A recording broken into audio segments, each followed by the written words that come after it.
মাসুদ কি তার দ্বিতীয় স্ত্রী ফারুককে বাঁচাতে পারবে? বন্ধুরা, কি হতে যাচ্ছে অবাকের মেয়ে নাটকের 3 নম্বর ভিডিওর মধ্যে? আবারও কি আসবে তাহলে অবাকের মেয়ে নাটকটি? বন্ধুরা, তোমরা কি আবারও দেখতে চাও অবাকের মেয়ে নাটকটি? বন্ধুরা, যারা যারা অবাকের মেয়ে নাটকটি 3 নম্বর ভিডিওটি দেখার জন্য অপেক্ষায় আছো, 3 নম্বর ভিডিওটি দেখতে চাও, অবশ্যই আমাদের আজকের ভিডিও স্কিপ না করে সম্পূর্ণ দেখে যাবে অবাকের মেয়ে নাটকের 3 নম্বর ভিডিওটি। বন্ধুরা, আর কখনো আসবে না, আর কখনো দেখতে পারবে না। বন্ধুরা, তোমরা অপেক্ষা করে থাকতে হবে না। বন্ধুরা, অবাক মেয়ে নাটকটি আসবে না। ইতিমধ্যে তোমরা ইউটিউবের মধ্যে অনেক খোঁজাখুঁজি করতেছ, কিন্তু অবাকের মেয়ে নাটকটি পাইতেছো না। বন্ধুরা, আসলে অবাকের মেয়ে নাটকটি আর কখনো আসবে না। যদিও অবাকের মেয়ে নাটকটি আবারও নতুনভাবে আসে, তাহলে তোমাদের সাপোর্টের উপর ভিত্তি করে, তোমাদের দেখার উপর ভিত্তি করে নিয়ে আসা হবে অবাকের মেয়ে নাটকটি।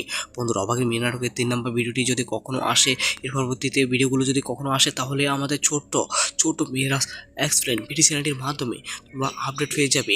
তাই তোমরা বেশি বেশি করে আমাদের আজকের ভিডিওর মধ্যে কমেন্ট করো, আর আজকের ভিডিওতে লাইক করো, আর অবশ্যই আমাদের ছোট্ট মেয়েরাজ এক্সপ্লেন ভিডিও চ্যানেলটি সাবস্ক্রাইব করে রাখো। যদি অবাকের মেয়ে নাটকটি আসে, তাহলে আমাদের চ্যানেলের মাধ্যমে তোমরা আপডেট হয়ে যাবে অবাকের মেয়ে নাটকের।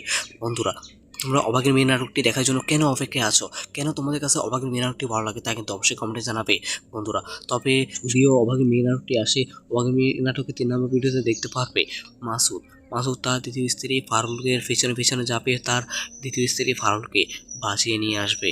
অন্যদিকে প্রথম স্ত্রী মাসুদকে বলবে ফারুককে যেন তাদের বাড়িতে আশ্রয় দেয়, ফারুককে যেন বউ হিসেবে স্বীকৃতি দেয়।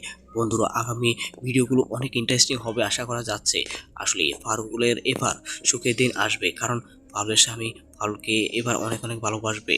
বন্ধুরা, অবাকে মেয়ে নাটকের 3 নম্বর ভিডিওটি দেখার জন্য কি অপেক্ষা আছো কমেন্টে জানাও। আর অবশ্যই আমাদের ছোট মেয়েরাজ এক্সপ্লেন ভিডিও চ্যানেলটি সবাই সাবস্ক্রাইব করে রাখবে। ধন্যবাদ সবাইকে, ভালো থাকো।